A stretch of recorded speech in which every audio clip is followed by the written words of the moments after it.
Mga kandidatong may kinakaharap na disqualification case, hindi muna ipoproklama ng COMELEC. Aba, ibabalita yan ni Madeline Villar Moratillo. Mads? Hindi muna ipoproklama ng Commission on Elections ang mga kandidatong may kinakaharap na disqualification sa kanila. Yan ayon kay COMELEC Chairman George Garcia ay sakaling pala rin ang mga nasabing kandidato sa halalan. Basta po may merit ang kaso, basta po mabigat ang mga ebidensya, ay hindi po namin ipoproklama yung mga kandidatong humaharap sa mga disqualification cases sa amin upang hindi kami mawala ng jurisdiction. Kahapon, isa sa mga humabol sa pagsasampa ng disqualification complaint at paglabag sa anti-discrimination resolution ng COMELEC si dating Congressman Raneo Abu laban kay Batangas Congresswoman Jinky Beatrix Luistro. Sabi ni Abu, kumpiyansa siya na mabilis na aaksyonan ng COMELEC ang kanyang mga inihaing reklamo.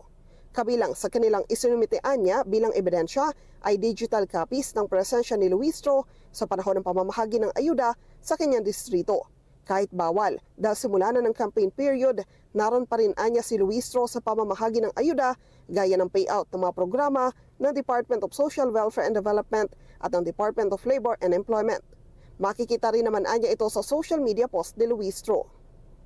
Mas doble pong kasalanan yung kung pera ng bayan ang ginagamit under the guise of assistance or ayuda. So again, inuulit ko po sa ating mga kababayan, patuloy niyo pong i-post yung mga video, yung mga pictures.